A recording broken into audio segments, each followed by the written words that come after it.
Olá, meu irmão, olá, minha irmã, graça e paz de Cristo. Chegamos agora à nossa última aula do nosso panorama sobre o governo da igreja, sobre os oficiais da igreja.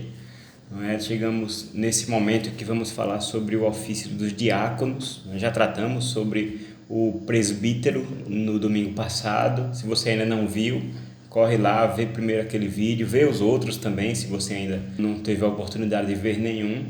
Ver os primeiros vídeos sobre o governo da igreja, como em geral, né, a importância de estudarmos sobre o governo, a liderança na igreja, sobre o governo presbiteriano propriamente dito, o segundo vídeo. O terceiro vídeo nós tratamos sobre o ofício do presbítero e hoje, como eu já falei, vamos tratar sobre o ofício do diácono, né, sobre o diaconato, o que é que a Bíblia fala sobre esse ofício e a constituição da igreja presbiteriana também. Nós chegamos nesse momento e acredito que esteja sendo bom para você, que esteja sendo esclarecedor, que você possa estar ou aprendendo ou relembrando desses fundamentos, desses princípios que são tão importantes para nós, especialmente nesse momento que estamos vivendo, né? Estamos nos aproximando da eleição em nossa igreja. Iremos eleger de acordo com a vontade do Senhor, né, os nossos presbíteros, os nossos diáconos, esses homens que estarão nos próximos 5 anos cuidando de nossa igreja, servindo a obra para a glória do Senhor. Então vamos iniciar, né, o ofício do diaconato. Um bom ponto de partida para a nossa abordagem aqui é tentarmos investigar na Escritura, especialmente no Novo Testamento, de onde vem essa palavra, diácono. É uma palavra que não é tão usual no nosso dia a dia secular, é uma palavra que certamente você só ouve num contexto religioso muito específico, né? De forma que não é todo mundo que sabe dizer o que é um diácono na rua, se parássemos para perguntar. Mas de onde vem essa palavra? Essa palavra vem diretamente do grego, né? De forma que o que nós temos no português é uma transposição, ou seja, uma transliteração da palavra grega diáconos, né? Que está aparecendo aqui do meu lado. E aí nós traduzimos, né? Falamos como diácono nesse ambiente religioso, mas devemos entender que a palavra diáconos no grego, ela tem um sentido mais comum, né? Um sentido mais geral de servo, um escravo ou um trabalhador. E aí o uso dela no Novo Testamento, partindo desse significado mais comum, ela aparece aplicada em diversos sentidos que eu gostaria de expor aqui alguns para vocês, né, que são muito interessantes. Nós temos a palavra diáconos, por exemplo, aplicada num sentido mais secular. Lá em João capítulo 2, versículo 5, no contexto ali das bodas de Caná, na Galileia, onde Jesus vai fazer aquele milagre, né, transformando água em vinho, quando ele ordena aos presentes para que eles encham as talhas de purificação com água para ele transformar, Maria, a mãe de Jesus, ela ordena, ela fala aos serventes, nos é dito nesse texto, fazei tudo o que eles vos disser. A palavra serventes aqui, como aparece para nós no português, é no grego diáconos, o que significa ali um servo, alguém que estava cuidando do casamento ali, alguém que estava um trabalhador contratado no contexto ali daquela casa. Num contexto mais religioso, nós temos o próprio Senhor Jesus falando lá em Marcos capítulo 9, versículo 35, se alguém quer ser o primeiro, será o último e o servo, diáconos, de todos. Um contexto religioso, como nós usualmente falamos na igreja, né? Somos servos de Deus, somos servos uns dos outros. Se fôssemos falantes do grego, poderíamos falar somos diáconos uns dos outros. Aplicado a Jesus também nós temos essa linguagem, não mais como um substantivo, mas como um verbo, né? O verbo diaconel, que significa servir, eu sirvo. Lá em Marcos capítulo 10, versículo 45, Jesus falando que o Filho do Homem não veio para ser servido, mas para servir e dar a vida por muitos. Esse servir aí é exatamente o verbo diaconel. Mas, de longe, o uso mais comum, que aparece mais no Novo Testamento da palavra diáconos, é o que é traduzido normalmente na nossa versão, na revista atualizada, por ministro, o que designaria um servo que foi colocado como responsável de uma missão muito específica, alguém que está ali em serviço, alguém que está ali ordenado a fazer algo. Temos, por exemplo, o apóstolo Paulo, em Efésios capítulo 3, versículo 7, falando do evangelho do qual ele foi constituído ministro, conforme o dom da graça de Deus a ele concedida. Ministro, diáconos. Aí, Paulo diz sobre si mesmo que ele é um diácono do evangelho. De maneira muito interessante, nós temos Paulo também em Romanos capítulo 13, versículo 4, falando sobre as autoridades, os governantes, dizendo que elas são ministros de Deus para o nosso bem, para o bem da igreja. As autoridades aqui como diáconos de Deus. Por último, eu gostaria de ressaltar aqui que Cristo também é chamado de diáconos, em Romanos capítulo 15, versículo 8, diáconos da circuncisão, ou seja, ministro da circuncisão em prol da verdade de Deus. Então temos, os irmãos podem perceber uma ampla variação do uso da palavra diáconos no Novo Testamento.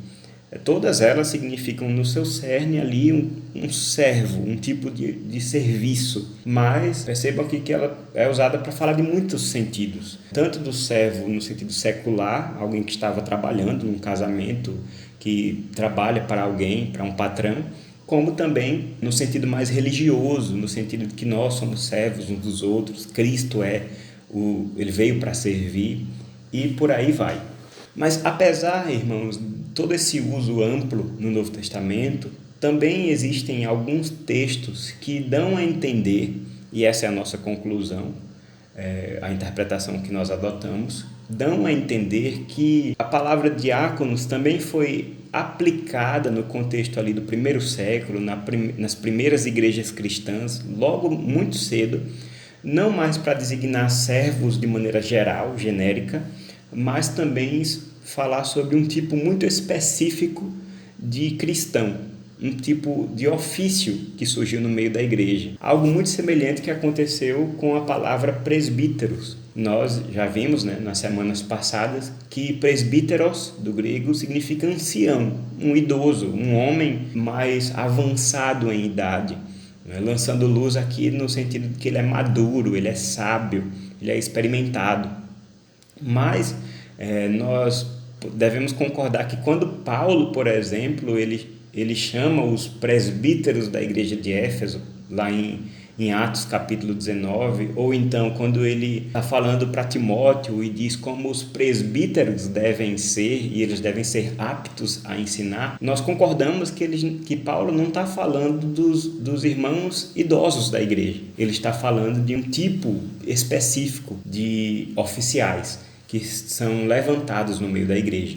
Da mesma forma, acontece com a palavra diáconos. No sentido geral, todos nós, por sermos cristãos, somos servos, somos diáconos. Mas, de maneira específica, surge também no meio da igreja pessoas com essa vocação, que são chamadas por Deus para o diaconato. Irmãos que recebem do próprio Senhor Jesus, mediante o Espírito Santo, esse ofício do diaconato, que é, irmãos, um ofício preciosíssimo no meio da igreja, é um ofício, um papel que deve ser exercido com muita responsabilidade, com muita prudência e piedade, e nós, devemos olhar para esses homens, ser gratos a Deus pela vida deles, porque sabemos que eles são fundamentais para o cumprimento do testemunho e da missão da igreja.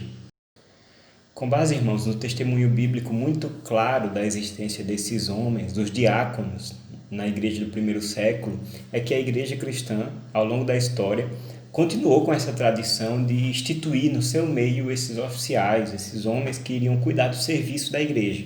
É claro que foram muitas as formas que surgiram desse oficial ao longo da história e nas diversas denominações cristãs, e eu não estou aqui para falar de cada uma, mas eu quero focar especialmente sobre como a IPB, a Igreja Presbiteriana, como herdeira, né, da tradição reformada, ela encara esse ofício, como ela traz, especialmente na sua Constituição, como fizemos com os presbíteros na semana passada, iremos também fazer hoje, lendo aqui o artigo de número 53 da Constituição de nossa Igreja, que diz o seguinte: o diácono é o oficial eleito pela Igreja e ordenado pelo Conselho para, sob a supervisão deste, dedicar-se especialmente a, letra A, a arrecadação de ofertas para fins piedosos, letra B, ao cuidado dos pobres, doentes e inválidos, letra C, a manutenção da ordem e reverência nos lugares reservados ao serviço divino e letra D,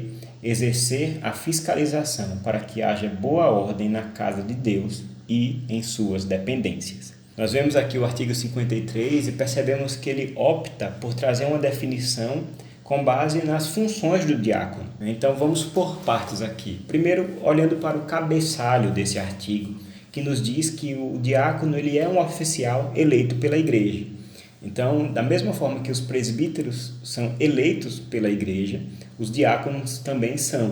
Eles não são instituídos diretamente pelo pastor, eles não são instituídos diretamente pelo conselho, pelos presbíteros, eles também passam pelo mesmo processo de eleição. O diácono ele é o oficial eleito pela igreja e ordenado pelo conselho, e eles atuam sob a supervisão do conselho. Vejam, irmãos, eles são ordenados pelo conselho e supervisionados pelo conselho. Isso existe porque a Igreja Presbiteriana zela muito pela supervisão, zela muito para que todo aquele que tem algum tipo de encargo de autoridade ele esteja sendo supervisionado por alguém. E como os presbíteros, né, que compõem o conselho, eles são supervisores, então os diáconos, se organizando ali na junta diaconal, esse grupo de diáconos de uma determinada igreja que vão trabalhar em conjunto, eles são supervisionados pelo conselho. Agora, eu faço aqui a mesma observação que fiz na semana passada. Isso não significa que a gente pode dizer que existe um tipo de hierarquia entre essas duas vocações, que existe algum tipo de diminuição em relação ao diácono diante do presbítero. Não, isso não existe para a Igreja Presbiteriana do Brasil, ou pelo menos não deveria existir.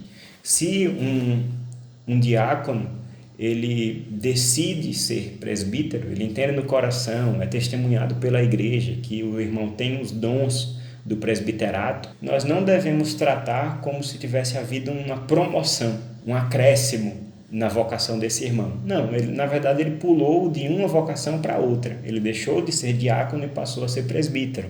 E o contrário também pode acontecer. Um presbítero pode se tornar diácono. E, como eu já falei, para um irmão ser presbítero, ser pastor, ele não precisa ter sido antes diácono, como acontece em algumas denominações evangélicas. Na Igreja Presbiteriana são duas vocações diferentes, distintas. E é necessário que se explique isso. Mas vamos seguir. Esses irmãos, eles são ordenados para dedicarem-se especialmente. E aqui nós temos as incumbências dos diáconos. São 4, eu já li, mas eu gosto de interpretá-las como dois conjuntos de duas funções em cada um. Porque nas duas primeiras nós vemos que elas tratam especialmente do serviço do diácono. O serviço do diácono para a comunidade, no sentido mais comum que nós entendemos de serviço. Tratar de uma necessidade, cuidar de alguém, remediar uma situação de carência. É exatamente o que nós vimos nos itens A e B do artigo 53. Os diáconos são aqueles que têm a competência de arrecadar ofertas para fins piedosos. Ou seja, eles têm essa função de se organizar com inteligência, com sabedoria, com prudência, para levantar no meio da igreja essas ofertas para tratar de fins piedosos. O que seriam esses fins piedosos? São aqueles que dizem respeito ao amor, à caridade, ao sustento dos irmãos que estão passando por necessidade no meio da igreja. O item B explica isso. eles se ocupam do cuidado dos pobres, doentes e inválidos. A gente sabe, irmãos, que a igreja cristã sempre foi, desde os tempos bíblicos, sempre foi um lugar em que sempre se zelou pelo cuidado dos necessitados. Os órfãos, as viúvas, aqueles irmãos que eram marginalizados da sociedade, que estavam por algum motivo impedidos de garantir um sustento para si mesmos, eles recebiam uma atenção especial dos crentes. No livro de Atos dos Apóstolos, nós vemos o tempo todo os irmãos lá em Jerusalém levantando essas ofertas, vendendo os seus bens, arrecadando um certo montante para serem distribuídos de acordo com a necessidade de cada um. Isso no início foi tratado pelos apóstolos, mas a partir ali do capítulo 6 de Atos, isso foi deixado nas mãos dos diáconos. É claro que todo crente tem essa incumbência de servir uns aos outros. A gente não terceiriza isso para o diácono, mas os diáconos eles fazem isso de maneira mais institucionalizada, de maneira mais organizada, ali no meio da junta diaconal, fazendo tudo isso com bastante estratégia, fazendo isso com bastante documentação e responsabilidade, para que as necessidades dos irmãos no meio da igreja, quando detectadas, quando percebidas, elas sejam sanadas naquilo que for possível. Isso é um papel muito importante, irmãos, porque sabemos que eventualmente surgem necessidades no nosso meio e nós não devemos pensar que isso não é uma responsabilidade da igreja e nós podemos servi-los e servimos com mais excelência por meio dos nossos irmãos diáconos. Então fica aqui essa primeira função dos diáconos, cuidar do serviço da igreja para que os necessitados possam ser aliviados nessas suas carências, os pobres, os doentes e os inválidos, para que o nome do Senhor seja glorificado no nosso meio. Mas temos também aqui um segundo grupo de função dos diáconos que diz respeito também à ordem no lugar de culto. No item C, nós vemos aqui que o diácono é responsável por manter a ordem e a reverência nos lugares reservados ao serviço divino. Essa expressão serviço divino significa o culto mesmo, é o culto que prestamos ao Senhor, os momentos em que a igreja está reunida diante de Deus em adoração. O diácono é aquele que exerce esse papel de fiscalização para que a ordem do culto não seja atrapalhada, ela não seja perdida. Então, é muito comum que os diáconos sejam aqueles homens que vão cuidar do trabalho, por exemplo, de recepção na porta da igreja. Eles vão tratar do estacionamento, da ordem da rua, de repente se tem algum problema com algum carro que está estacionado, ou algum problema com um som que está um pouco mais alto. É competência do diácono atentar para tudo isso e, no que for possível, resolver essa situação, para que o culto não seja prejudicado. Vejam que serviço maravilhoso esses homens prestam. Enquanto os membros estão lá, podendo se concentrar, podendo prestar atenção na mensagem que está sendo ministrada, nos louvores, nas orações, os diáconos, enquanto cultuam, também estão zelando pela ordem e reverência do culto, sabendo que isso também é um culto ao Senhor, é um louvor ao Senhor, é um serviço que ele está prestando à igreja. Isso é maravilhoso. Na letra D, nós vemos que eles exercem essa fiscalização para que haja boa ordem na casa de Deus e em suas dependências. É uma outra forma de falar da primeira função. Então, irmãos, vemos que essas duas esferas de função do diácono, o serviço aos necessitados e a ordem do culto, são funções importantíssimas. E aí nós podemos perceber, irmãos, que na verdade os diáconos são facilitadores do serviço da igreja. Sem diáconos zelosos, sem diáconos que sejam firmes, responsáveis, na verdade seria muito mais difícil para uma comunidade, para uma igreja, ela cumprir a sua missão. Na verdade, ter diáconos e bons diáconos é uma bênção para uma igreja, porque ela, com certeza, ela vai ser vista como uma igreja que está atenta às necessidades das pessoas, uma igreja que está atenta para as necessidades dos seus membros e também dos vizinhos, daqueles que estão ao seu redor, do próximo, como o Senhor nos exige que façamos. Uma igreja que cuida também da reverência, uma igreja que é zelosa, uma igreja que não é bagunçada. Isso, irmãos, passa pelas mãos dos diáconos e nós devemos louvar a Deus por esses homens e que o Senhor levante realmente diáconos firmes e fiéis ao Senhor no nosso meio. Como fizemos na semana passada, nós vamos também hoje olhar o texto de 1 Timóteo capítulo 3 para ver quais são as qualificações que o apóstolo Paulo tem para nós a respeito de como devem ser os diáconos. Já lemos os versículos anteriores que tratam sobre as qualificações para o presbítero e nós vemos aqui que a partir do versículo 8, Paulo já começa agora olhando para diáconos. Ele diz, semelhantemente quanto a diáconos. O peso do argumento aqui é o mesmo, a autoridade que estava ali sendo transmitida a Timóteo para zelar por esse processo de escolha desses oficiais, dos presbíteros, também agora recai sobre os diáconos. Timóteo deveria zelar para que fossem escolhidos no meio da igreja de Éfeso homens crentes, fiéis e preparados para esse ofício. Não só os presbíteros, mas também os diáconos. E aí nós veremos que muitas dessas qualidades são muito semelhantes nas duas listas, à exceção de uma ou outra, mas nós vamos ver elas aqui a partir do versículo 8 até o versículo 13. Entendendo que o diácono é aquele que vai lidar com dinheiro muitas vezes, é aquele que vai ter um tipo de liberdade para lidar com as carências mais básicas de muitos membros da igreja, eles vão precisar ouvir histórias que muitas vezes nós não estamos confortáveis de compartilhar, falar sobre a escassez, falar sobre a crise que nós estamos vivendo. Nós vemos que essas qualidades aqui, elas são importantíssimas para esses homens que vão lidar com esse tipo de trabalho.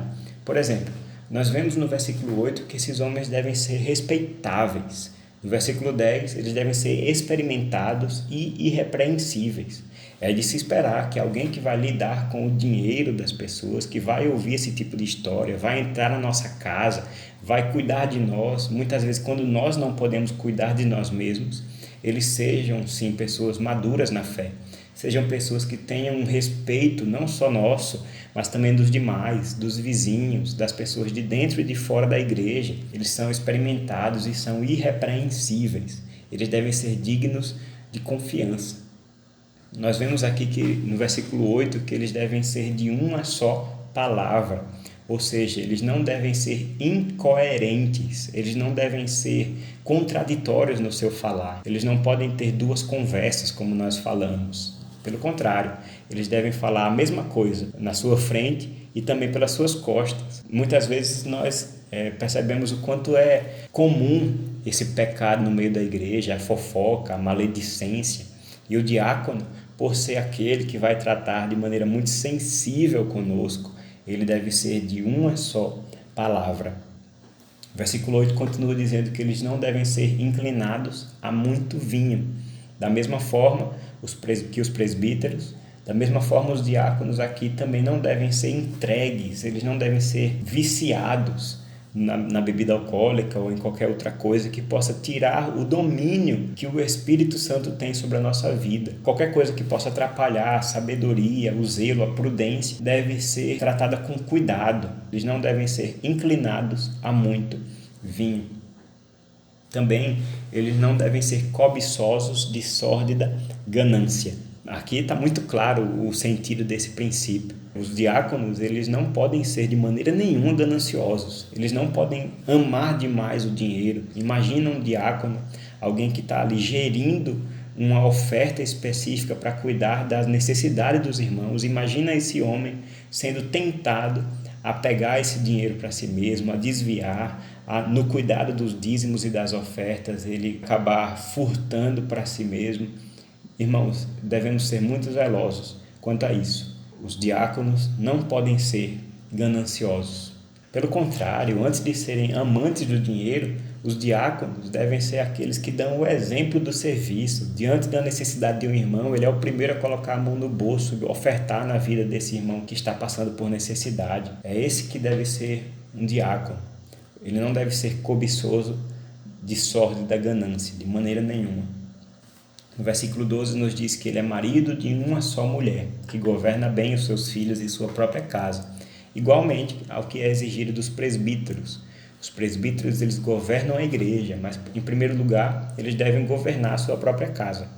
Da mesma forma, o diácono, ele também deve zelar por esse primeiro ministério dele. O primeiro ministério de todo homem é a sua família, é a sua casa. Igualmente o diácono, muitas vezes ele vai entrar ali em assuntos que dizem respeito à organização financeira da casa das outras pessoas.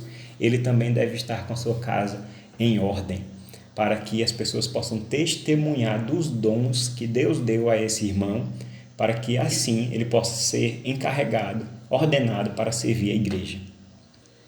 No versículo 9, que eu deixei por último de propósito, nós vemos que o diácono deve ser aquele que conserva o mistério da fé com consciência limpa.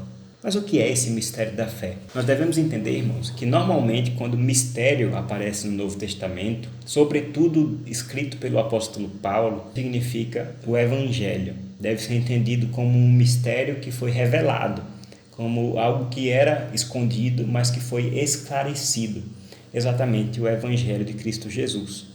Nós vemos aqui no versículo 9 o mistério da fé. No versículo 16, um pouco mais na frente, no mesmo capítulo, Paulo fala que grande é o mistério da piedade.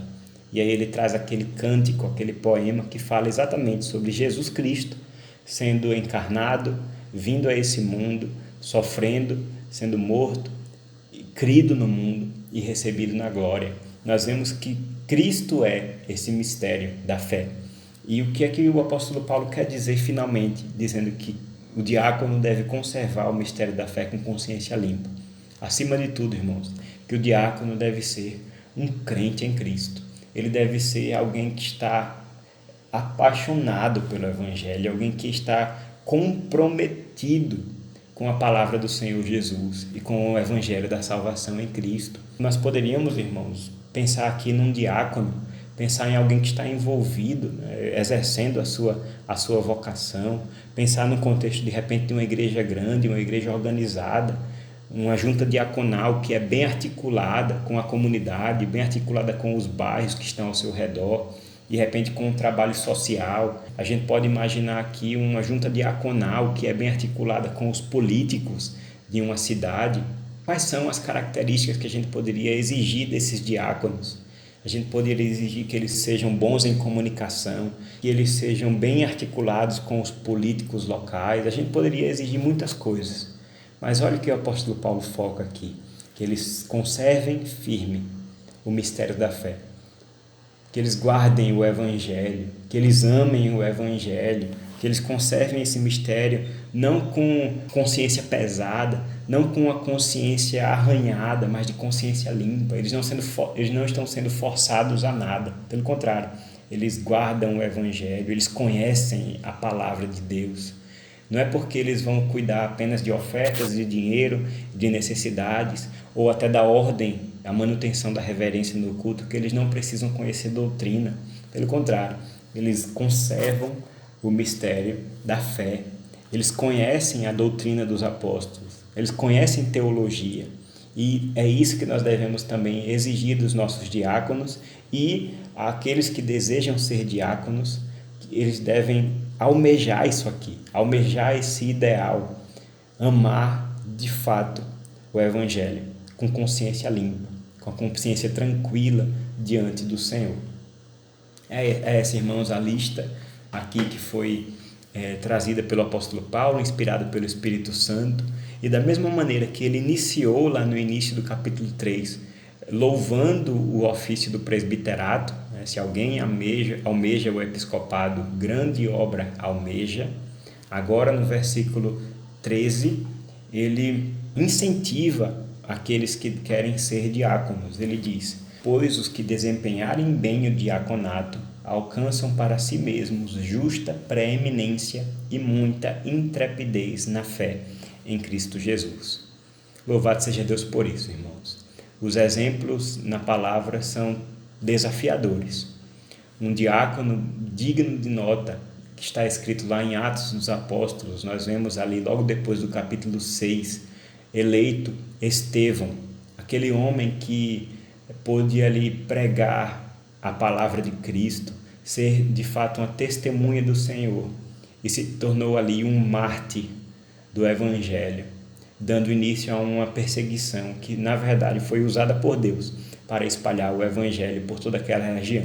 Estevão, esse homem de fato, ele alcançou para si uma preeminência justa e muita intrepidez na fé em Cristo Jesus. A minha oração, irmãos, é que os nossos diáconos possam também ser cheios do mesmo Espírito que habitava em Estevão, que eles possam cumprir essas exigências aqui colocadas na palavra de Deus, que eles possam nutrir em seus corações esse amor por Cristo, por seu Evangelho, que possam servir a sua igreja com o coração aberto, com o coração desprendido, para que o nome do Senhor seja glorificado. Que Deus nos abençoe, irmãos. Completamos aqui a nossa caminhada pelos ofícios da igreja, uma breve caminhada, apenas um panorama. Espero que tenha sido muito esclarecedor.